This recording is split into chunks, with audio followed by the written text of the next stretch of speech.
Hey guys, I know that I missed a day for my 6-day assignment for 6 videos. So yes, I missed a day. Things happen, life gets busy, and sometimes you have to change your plans, right? So here is my third video, my fourth day. I was really wondering what I should talk about.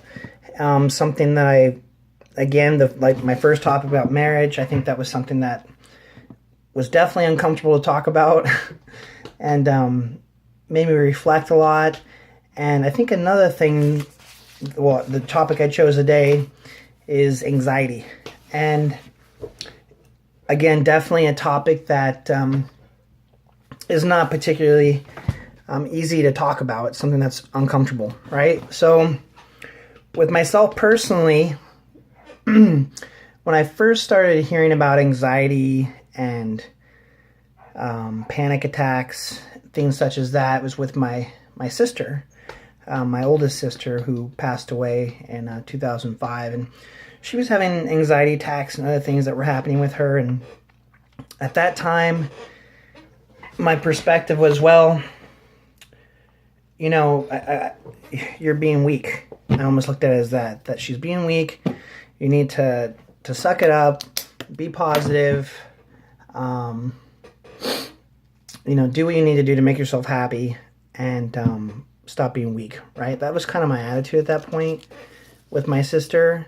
And now as I've gotten older and looking back, and actually started experiencing anxiety myself. Yeah, it's something that I don't tell a lot of people, but throwing it out there, right? So I guess it was about 3 years ago. Different things happen, life's stressful, and I started having anxiety. And I didn't recognize it at first, what was happening. I'm really analytic, at least I think I am, and I like to analyze things. So I really started analyzing everything and coming up with all sorts of different scenarios about different things that normally you would not think about. At least in the past, I wouldn't really fret about, but things I just started overanalyzing and really just becoming fearful of things, or coming up with these different scenarios in my head, again, thinking negatively. And eventually, got a little bit worse. And as I started recognizing that there was something the matter, I think especially people who know me my whole life know that I'm a happy person. I'm a social person. I look at myself, I see myself as a friendly person. I like being around friends. I'm a social person. But I started being unsocial and started wanting to be isolated almost, and it was just things that were not me at all. And I just started seeing those things happen. I started seeing stressful situations that normally I could handle, I was on top of, and that was falling apart. And again, I think it took so long for me to acknowledge it, because I still had that mentality of, oh no, you're a strong person, you're the man, you need to be strong. And I looked at it as a weakness, that I was having these different issues, and I was telling myself, well, you're just being weak. And in reality, it was something that had changed. My body had changed. My hormones, my genetics had, not my genetics, but things inside had changed for me. And I don't know how or when or why, but this was something that was a reality for me, no matter how positive I tried to be, and no matter how hard I tried to focus on the positives. This was a reality that I was having these anxiety issues. And I finally acknowledged it after a certain point, because I was starting to have panic attacks every day. And I didn't recognize what they were at first, but needless to say, for me, my chest was really tight. I had a hard time breathing, thought I was having a heart attack. Just fear. And for me, fear is not an issue. I've done a lot of things in my life that I was fearful of because I wanted to overcome that fear. Like making videos, for instance, and putting it all out there. That's pretty scary. So, and saying things that, to me are hard because they're a little bit, I almost feel a little embarrassed. But you know what? There is no reason to be embarrassed about it, because this is something that it doesn't make me weak. It doesn't make me less of a man or less of a significant other or teacher or father. It was just something that medically was my reality. And once I recognized that I had this issue, it just affected everything. I wasn't able to function the way I really wanted to function, really live my life day to day the way I wanted to live. So I got help, and I went in and met with my doctor and tested my blood work and all these different things, and found out there was a lot of things that were off, like my thyroid, for instance. One of my thyroids, it doesn't produce testosterone, or a minimal amount of testosterone. So I almost look at it as like a man menopause. I guess you could think of it that way. It's kind of silly to say it that way, but my hormones were not in check. And needless to say, with the help of my doctor and doing some other things, I was able to regulate my hormones. I was able to get on medication that helped me with anxiety. And again, this was something that it took a long time for me to get to that point to acknowledge that there was an issue, that I had a problem, that I needed help, because I didn't want to come across as being weak. And anyone out there that has the same problem, you know what I'm talking about. And the point is, you're not weak. This is something that's legit. And when I have shared it with people before, like close friends, I was surprised to hear how a lot of people have struggled with something similar. And needless to say, I'm glad I finally overcame that fear, and looking back, really showed courage and made that step to get help. I think everybody at some point needs help with something, and really going in and talking to my doctor and figuring things out was the best decision I made. And again, it was going back to, I don't want to be weak. I take care of myself. I work out. I eat right. I do all these different things. How could I have anything going on with me? And, I just kind of was in denial. So, is that the right option for everyone? No, I'm not saying that. I'm just saying that for me in my life, going down that path was really beneficial for me. And I was adopted, and I spoke with some members of my family, and they also struggle with anxiety and anxiety attacks and things such as that, or panic attacks. So it was something that I, genetically, was passed down to me as well. And it's just, again, something that it made sense. And as I was able to talk to my family members about how they were experiencing the same things, it just it really helped validate how I was feeling.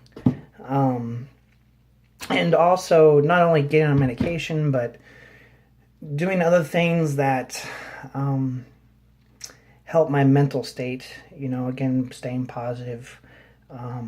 Things that I've learned, such as daily affirmations. Something that's so easy, but is so effective. How each day I start the day, and I can tell a difference when I do this and when I don't do this, but I start the day off by recognizing and reminding myself, well, this is who I am. Writing out statements. Things that, as easy as saying, I am a happy person. I am a healthy person. I am a friendly person. I love people. I love my students. I love my family. Obviously my children. Just saying simple things like that to remind yourself of who you are, because when life has its stresses, sometimes you forget. Maybe you're getting negative feedback from someone else, and maybe someone's telling you different. Maybe someone's telling you you're nothing. And when that type of thing, those types of negative things happen, you have to go back and remember who you are, remind yourself of who you are, who you know to be. So daily affirmations, I started doing that with my own children. It's really cute to see them in the mirror. They look themselves in the mirror and say, I'm smart, I am happy, just all these different things we've tried, and the kids get really excited about it. And so just doing something simple like such as that with daily affirmations. And for me, it made sense too with exercising. I've always loved to exercise and lift weights, and it was something that after high school when I started playing football and going that realm with college, I had to lift weights, otherwise I'd get killed on the field, right? So it was something that I've always enjoyed, fitness and health, but it also made a lot of sense because I would work out and immediately feel happy, and it was those endorphins. Working out made me feel good. It was something that gave me a chance to release the stress, to go in and just free my mind and just hit it hard.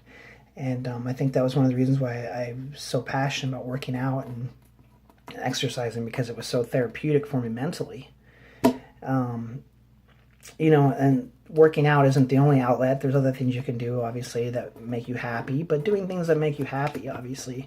So it's not just about going out and getting on medication, but it's also about doing different things that are going to make you happy on a daily basis. If you know that going out maybe and taking a walk in a park, whatever it is, reading a book, listening to music that inspires you, I think that's just focusing again on the positives and finding things that bring you joy in your life. Really is what it's about on a daily basis. So that was another big change for me, is being thankful and thinking about the things and doing the things that bring me joy every day.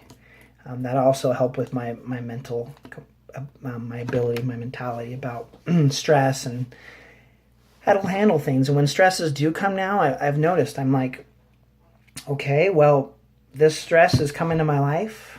You have two options, right? You can fret about it. You can get more upset about it. You can get yourself all worked up and raise your heart rate and just work yourself up, right? Or you can deal with it and think, okay, well, this is happening. What lesson do I have to learn from it? And what's the best way, or how can I handle this in a way that I'm not acting off emotions? And I think that's another really important thing for me, is that when things happen, sometimes I have to take a step back and I have to think about it. Sometimes let myself calm down and think about the big picture and think about really, okay, well, this is, again, my reality. This is the plan. This is how I'm going to deal with it. I tell myself, I'm not going to get upset. I'm not going to get worked up. Even before, if I know something's going to be happening that might be a little stressful, that's coming up, I visualize. I think about it. I see myself being calm, collective, not getting stressed out about it, not having anxiety, just smiling. And telling myself, look, yeah, this might not be the most comfortable situation, but it's something that I don't need to get anxiety over. I don't need to stress about. I don't need to be fearful about. I know who I am and I know what I stand for. And I'm going to approach that situation in a way that I'm going to be true to myself. That I'm going to walk away knowing that I dealt with whatever that situation is under control and with dignity and respect for myself. So, and that's not always the case. I'm a human. That's how I ideally want to deal with everything that's stressful in my life. But sometimes, it doesn't go over so smoothly. And I think, again, you go back to the drawing board and you reevaluate, okay, how can I deal with this better the next time? The whole point, again, is that anxiety. Thinking positive, thinking and reminding yourself who you are, and doing things daily that bring you happiness and joy, and being thankful. That's really, that and going to my doctor, those have been the things that have really helped me to overcome my anxiety. I'm happy to say that I haven't had a panic attack for a very long time. And when I've felt myself going that direction, I've been able to do the things I've talked about to bring myself back down and calm myself back down, and deal with that situation. Because again, life's not always easy, and you're going to run into problems that are going to bring anxiety, that are going to bring stress. So anyways, that was video number 3 about anxiety, about stresses, and how I have been learning how to deal with those things. I could say a lot more. I'm already at 15 minutes in this video. Again, I think finding things to help you de-stress, and thinking about the positives, and really just reminding yourself who you are. So I don't know what my next video is going to be on, but it might not be tomorrow. It might be tomorrow. I have to think about other things. I feel like I actually have something that might be important to talk about. So thanks.